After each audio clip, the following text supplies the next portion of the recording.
really? We already had like a 5-minute discussion. We did, on coffee. On coffee. Sure, look, so we're going to get into it a little bit. So you have been in the industry for over 20 years now. That's like a while nearly now. 30. But I wanted to see, like, it's great to see the fact that even 20, 30 years, like, your career is still progressing. So there's, like, not just limits that you're breaking, but sometimes a lot of women often think that there's like a barrier to where they can get to. Yeah. What's it like knowing that you're still breaking these glass ceilings? Yeah, I think that there isn't a job yet, I don't think, that I've taken where I've been the first woman.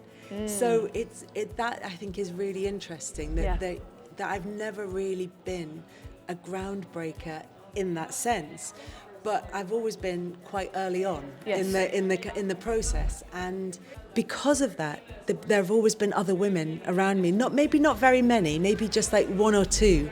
So that, you know, my peers have always been really important to me, and they've always been the people that I've kind of sought out and looked at. And, you know, rather than women who went before me, it's always been people who were maybe a year or two ahead of me that I've always looked at as kind of the inspiration, I suppose. And is this, considering the closeness to the peers that you were looking up to, there's obviously that visualization where, like, you had that, I'm assuming anyways, that you had that dreamer in you, but the women ahead of you were like kind of comparing, like, equal to you.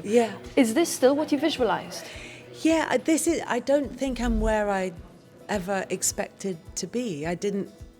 But I'm not a planner. So I think although you kind of have dreams, I never thought, well, this is what I'm going to do and this is my next step. It was always kind of, well, what's available? What jobs are available? What can I do? What's open to me? And taking those opportunities and seeing where they led. Because I think so much of life is down to opportunities and luck and timing, rather than planning and kind of even skill to a certain extent, because people who have skill and work hard don't always get on.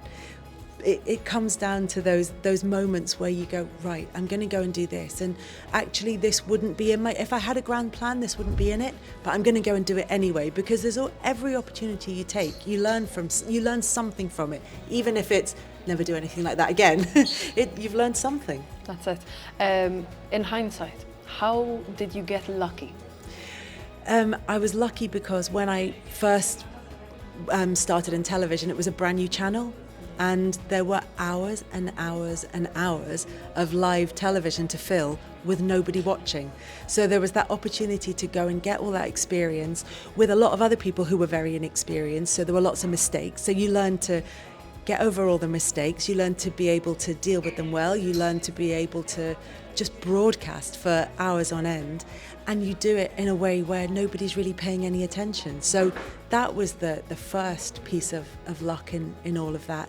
And then but maybe timing more than luck after that, you know, in terms of the opportunities that I was given. When I decided to leave Sky Sports News, there became a pitch side role available at Setanta and ESPN and different companies that I worked for. And then when I wanted to get back into the industry, I was looking around, and Premier League Productions was starting up. So I've been in at the end of a couple of companies as well, but I've been in at the start of a couple of new projects which have led to other things. That's it.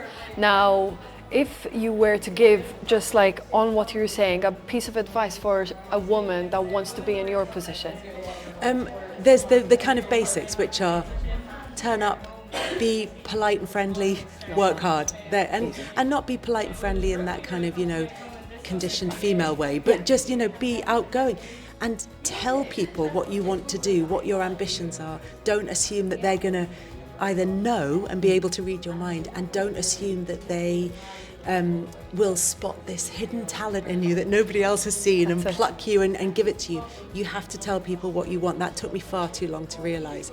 But also, when an opportunity comes your way, even if you think it's not quite for me, do it anyway. Amazing. Take all the opportunities, because you will, as I said earlier, you will learn something from everything that you do. Was there a little bit of hesitation towards women, female broadcasters or women's sports over your career behind the scenes? Behind the scenes, not to my face, but I think there was very definitely in the early days a suggestion that women were there as window dressing, that they were there to be decorative and to kind of play second fiddle to the guys they were working with, and that the men were the ones to provide gravitas, and the women were there just to kind of make things look nice and make it look like it was that there was equality there. I think that's definitely changed. I think there are. When I look at Sky Sports News now, there are situations where the woman is the senior presenter and the man is just starting out and is the junior. And I think it's great that there's been that reversal. It seems strange that it would ever have been the other way round, but it wasn't like that. And I think part of that was because often the woman was less experienced because there were less opportunities and because they just didn't have the potential to get that opportunity. So as women have become more experienced, they've been able to be the senior partner in an on-air partnership. Amazing. I really enjoyed that. Thank you so much, me Kelly. Too. Thank you, Debbie. Thanks. Thank you.